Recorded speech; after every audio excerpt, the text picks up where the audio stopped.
ప్రభునందు మాకు అత్యంత ప్రియులైన దేవుని ప్రజలందరికీ యేసుక్రీస్తు వారి శ్రేష్టమైన పూజింపదగిన నామం పేరిట శుభాలు ప్రకటిస్తున్నాను. Good morning everyone. బాగున్నారా? మీరంతా క్షేమంగా ఉన్నారా? దేవుని యొక్క ప్రేమలో మీరందరూ వర్ధిల్లాలని, ఆయన కృపలో మీరు అభివృద్ధి పొందాలని, ఆయన జ్ఞానంలో మీరు అభివృద్ధి పొందాలని మనస్ఫూర్తిగా మీకోసం ప్రార్థన చేస్తున్నాం.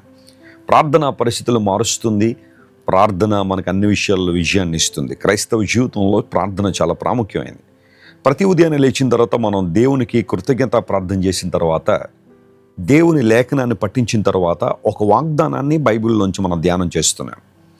బైబిల్ నందులో ఎన్నో వాగ్దానాలు ఉన్నాయి. అవి మనకు ధైర్యాన్ని, స్ఫూర్తిని ఇస్తాయి. నిత్య జీవితంలో ఎన్నో శ్రమలు, ఇబ్బందులు, ప్రతికూల పరిస్థితులు మనకు వస్తూ ఉంటాయి. ఎందుకంటే ఈ పతనమైన ప్రపంచంలో మనం జీవిస్తున్నాం కాబట్టి కొన్ని రకాలైన శోధనలు, కొన్ని రకాలైన ప్రతికూల వాతావరణాలు మనం ఎదుర్కోవాల్సిందే. అయితే వాటిల్లో మనకు విజయాన్ని ఇచ్చేదెవరు? వాటిల్లో మనకు ధైర్యాన్ని ఇచ్చేదెవరు? వాటి నుండి విడుదల మనకు అనుగ్రహించేవాళ్ళు ఎవరంటే మన ప్రభువే. ఆయనే మన ఆధారం, ఆయనే మన ఆశ్రయం, ఆయనే మన సమస్తం. ఈరోజు వాగ్దానం కోసం పరిశుద్ధ గ్రంథాలు తెరిచి యెషయా గ్రంథం 57వ అధ్యాయం 15వ వచనాన్ని చదువుకుందాం.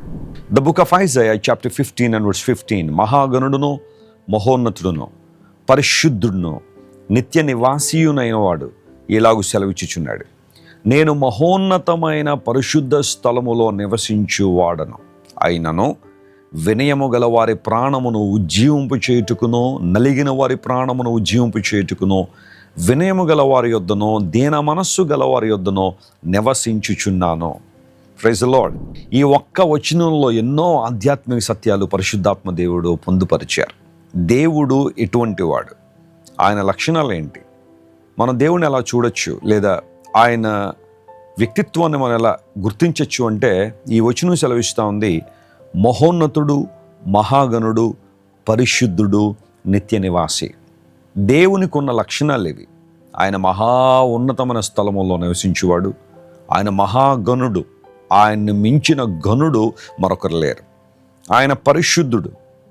దేవుని లక్షణాల్లో చాలా ప్రాముఖ్యమైనది పరిశుద్ధత. నువ్వు ఎవరినైనా దేవునిగా ఆరాధన చేస్తున్నావంటే ఆయనలో పరిశుద్ధత ఉందా లేదని పరీక్షించు. నీకు అక్కడే తెలిసిపోద్ది దేవుడు ఎవరో, ఎవరు దేవుడు కాదో. చాలామంది ఈ రోజుల్లో అపరిశుద్ధమైన వారిని దేవుళ్ళుగా ఆరాధన చేస్తున్నారు. కానీ బైబిల్ సెలవిస్తూ ఉంది, నిజ దేవుడు, సృష్టికర్త అనే దేవుడు పరిశుద్ధుడు. ఆయన పాపాన్ని సహించడు, పాపాన్ని ప్రేమించడు, పాపాన్ని ప్రోత్సహించడు. ఆయన పరిశుద్ధుడైన దేవుడు. అపోస్తలుడైన పౌలు యేసు ప్రభు గురించి మాట్లాడుతూ, ఆయన పవిత్రుడు, నిర్దోషి, నిష్కల్మషుడు, పాపులలో చేరక ప్రత్యేకంగా ఉండువాడని హెబ్రీయులకు రాసిన పత్రిక 7:26లో అపోస్తలుడైన పౌలు తెలియజేశాడు. ఒకప్పుడు పౌలు యేసు ప్రభు పరిశుద్ధుడు అంటే ఒప్పుకోలేదు. కానీ దమస్కు గేటు దగ్గర యేసు ప్రభువుని చూసినప్పుడు పౌలు ఉద్దేశాలు మారాయి. అతని ఆలోచన విధానం మారింది. దేవుడంటే పరిశుద్ధుడు అనే విషయాన్ని గుర్తించాడు. ప్రియులారా, గమనించండి, మనం ఆరాధిస్తున్న దేవుడు పరిశుద్ధుడైన దేవుడు. ఆయన జీవితంలో పాపం లేదు, ఆయన మాటల్లో పాపం లేదు, ఆయన క్రియల్లో పాపం లేదు. పాపము లేని దేవుడుగా యేసుక్రీస్తు ప్రభువారు మన మధ్య నివసించారు కనుక ఆయన్ను మనం ఆరాధింపబద్ధులమై ఉన్నాం. నిత్య నివాసి దేవుడు నిరంతరం ఉండేవాడు. ఆయన కొంతకాలం ఉండి కనుమరుగైపోయేవాడు కాదు, కొంతకాలం ఉండి చరిత్రలోంచి వెళ్ళిపోయేవాడు కాదు. ఆయన నిరంతరం నివసించేవాడు. ఆయనకి ఆది అంతం ఉండదు. దేవుడంటే శాశ్వతుడు, ఎల్లప్పుడూ నివసించేవాడు. ఈ రోజున చాలామంది తెలియక యేసు ప్రభు సృష్టించబడ్డాడు అని, ఆయన కూడా సృష్టిలో భాగమని కొంతమంది వాదిస్తున్నారు. అది తప్పు. బైబిల్ ప్రకారం యేసుక్రీస్తు ప్రభు దేవుడు, ఆయన నిత్యము నివసించువాడు, నిన్న నేడు నిరంతరము ఒకే రీతిగా ఉన్నాడు అని బైబిల్ సెలవిచ్చింది. ఇలాంటి మహోన్నతుడైన దేవుడు, ఇలాంటి నిత్య నివాసి అయిన దేవుడు ఎక్కడుంటాడట? ఎక్కడ నివసిస్తాడట? చాలామందిలో ఉన్న ప్రశ్న ఇదే. దేవుడు ఎక్కడుంటారు, ఆయన ఎక్కడ నివసిస్తారు అని ఆలోచన చేస్తే, దేవుడు నివసించే ప్రాంతం మనందరికీ తెలుసు, పరలోకం అని మనం సాధారణంగా నమ్ముతూ ఉంటాము. అయితే దేవుని ప్రసన్నత మరియు ఆయన సన్నిధి మరియు ఆయన ఎవరి దగ్గర నివసిస్తారు అంటే బైబిల్ సెలవిస్తూ ఉంది, వినయము గల వారి ప్రాణమును ఉజ్జీవింప చేయడానికి, నలిగిన వారి ప్రాణమును ఉజ్జీవింప చేయడానికి ఆయన వినయము గల వారి దగ్గర, దీన మనసు గల వారి దగ్గర నివసిస్తారు. నువ్వు గర్విష్ఠివైతే దేవుడు నీ దగ్గర ఉండడు. నువ్వు అహంభావి అయితే దేవుడు నీ దగ్గర ఉండడు. నీ కులాన్ని బట్టో, నీ మతాన్ని బట్టో, నీ రూపాన్ని బట్టో, నీ స్థాయిని బట్టో, నీ డబ్బును బట్టో, నీ ఉద్యోగాన్ని బట్టో, నీ బంధు బలగాన్ని బట్టో, నీకున్న ఆస్తి పాస్తులను బట్టో, నీకున్న పాడి పంటలను బట్టో నువ్వు గర్విస్తున్నావు అంటే దేవుని దగ్గర ఉండడు. నువ్వు దేవుని నివాసంగా ఉండలేవు.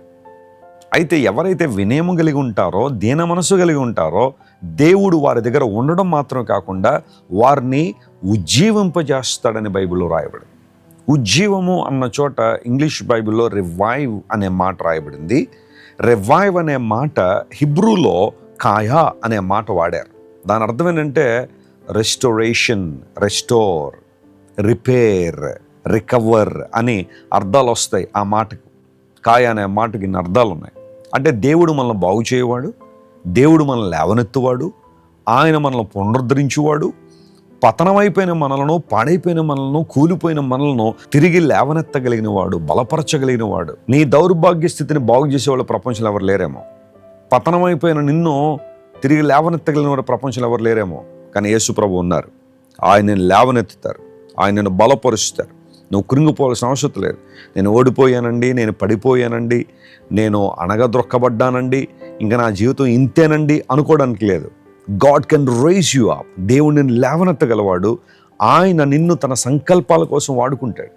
తన మహిమ కొరకు నిలబెట్టగలిగిన దేవుడు ఆయన. ఆయనకు అసాధ్యం ఏది లేదు. ఏదైతే నువ్వు ఎండింగ్ పాయింట్ అనుకుంటున్నావు నీ జీవితంలో, అదే దేవుడు స్టార్టింగ్ పాయింట్గా మారుస్తాడు. ఒక బ్రేక్ త్రూని దేవుడు నీకు ఇచ్చి అక్కడి నుంచే ఒక నూతన శకాన్ని, నూతన అధ్యాయాన్ని ప్రభు నీ జీవితంలో ప్రారంభిస్తాడు. ప్రియ తమ్ముడు విను, ఒకవేళ ఈరోజు తీవ్ర నిరాశలో ఉన్నావేమో, చెల్లెమ్మ తీవ్ర నిరాశలో నీవు ఉన్నావేమో, ప్రభు నేను లేవనెత్తాడు. నీలో ఉండాల్సిన వినయం. ప్రభువా, నన్ను నేను సంపూర్ణంగా నీ సమర్పించుకుంటున్నాను, నువ్వే నా రాజు, నీవే నా ప్రభుడువు, నీవే నా గనుడు అని నువ్వు దేవుని సన్నిధిలో ఒప్పుకొని ఆయన దగ్గర ఒదిగిపోగలిగితే, పూర్తిగా సరెండర్ అవ్వగలిగితే ప్రభు నీ దగ్గర ఉంటాడు. ఆయన నీతో నివాసం చేస్తారు. ఆయన ఉంటే ఇంక మనకు లోటేంటి చెప్పండి? ఆయన ఉంటే మన కొదువేంటి? యెహోవా నా కాపురి, నాకు లేమి కలగదు అని భక్తుడు చెప్పినట్టుగా మనం కూడా ఆ స్థాయిలోనికి వస్తాం. దేవుని సన్నిధి మనతో ఉంటుంది. ఆయన మహోన్నతుడే, మహాగణుడే, పరిశుద్ధుడే, నిత్య నివాసియే అయినప్పటికీ వినయం నీ దగ్గర ఉంటే ఆయన నీ దగ్గర ఉంటారు. దీన మనసు కలిగి ఉంటే ప్రభు నీతో నివసిస్తారు. ఈరోజు ఈ వాగ్దానాన్ని క్లెయిమ్ చేసుకుని వినయంతో, దీన మనసుతో ప్రభువుని సమీపిద్దాం. దేవుని ఆశీర్వాదాలు మన జీవితంలో చూద్దాం. కన్ను మూసుకోండి, ప్రార్థన చేస్తాం. ప్రేమగల తండ్రి, గొప్ప దేవా, నీకు వందనాలు. ప్రతిరోజు ఒక వాగ్దానం ద్వారా మమ్మల్ని సంధించి, మమ్మల్ని బలపరిచి, మమ్మల్ని పునరుద్ధరించి, ఉజ్జీవింప చేస్తున్నందుకు నీకు స్తోత్రాలు. నీ వాగ్దానాల్లో అంత బలం ఉంది నాయన. నువ్వు పరిశుద్ధుడువు, గొప్ప దేవుడువు, మహాగణుడు, మహోన్నతుడు అయినప్పటికీ వినయం గలవారి యొద్ద, దీన మనసు గలవారి యొద్ద నివసిస్తానని వాగ్దానం చేశావు. లోకం దీన మనసు గలవారిని, వినయం గలవారిని తృణీకరిస్తుంది, కానీ నువ్వు తృణీకరించావు నాయన. ఈరోజు మా ప్రియులు ఎంతమంది అయితే వినమ్రతతో, తగ్గింపుతో నీ సన్నిధికి వస్తున్నారో వారందరినీ మీరే దృష్టించండి. వారి మీద నీ అనుగ్రహం కృమ్మరించండి. పరిశుద్ధాత్మదేవ, నీ అభిషేకంతో వారు నింపి నీ కార్యాల కోసం వారిని వాడుకోండి. ప్రతి అవసరాన్ని తీర్చండి. ఘనత మహిమ నీకే చెల్లిస్తూ యేసు నామం పేరట అడుగుచున్నాం తండ్రి, amen. God bless you dear friends. Have a wonderful day. Christ worship centre ఓ బలమైన సంఘ ఉద్యమం. కొన్ని సంవత్సరాల క్రితం కేవలం ఇద్దరితో ప్రారంభించబడిన పరిచర్య నేడు ప్రపంచవ్యాప్తంగా లక్షలాది మందిని ప్రభావితం చేయుచున్నది. రాజమండ్రి, సికింద్రాబాద్, బెంగళూరు, నెల్లూరు, దుబాయ్, బెహ్రైన్, కరీంనగర్, విశాఖపట్నం, గద్వాల్, కొవ్వూరు, మలకపల్లి, శ్రీలంక, భూటాన్, అడ్డతీగల, పాలమూరు, ఒంగోలు, బళ్ళారి, కోరుకొండ, పోతవరం, నల్లజర్ల, వెంకటరామయ్యగూడెం, మచిలీపట్నం, ఇందిరానగర్లతో పాటు అనేక గ్రామాల్లో క్రైస్ట్ వర్షిప్ సెంటర్ ఆరాధనలు జరుగుచున్నవి. వాక్య సంబంధమైన ఉద్యమంలో, పరిశుద్ధాత్మ సంరక్షణలో కొనసాగాలనుకునే ప్రతి ఒక్కరికి మా ప్రేమపూర్వక ఆహ్వానాన్ని అందిస్తున్నాము. రండి, ఆత్మతో సత్యముతో ప్రభువైన యేసుక్రీస్తును ఆరాధిద్దాం. మీరు ఇంతవరకు విన్న దైవ సందేశం మరియు దేవుని సేవకులు చేసిన ప్రార్థన మీకు ఆశీర్వాదకరముగా ఉన్నదని విశ్వసించుచున్నాము. ఈ సందేశాన్ని మీ స్నేహితులకు, బంధువులకు షేర్ చేయండి. మీకు ఏదైనా ప్రార్థన అవసరత ఉన్నచో మా ఫోన్ నంబర్లకు కాల్ చేయండి. దేవుడు మిమ్మల్ని ప్రేరేపిస్తే విశ్వాసంతో సాగుచున్న ఈ పరిచర్యను ప్రోత్సహించండి.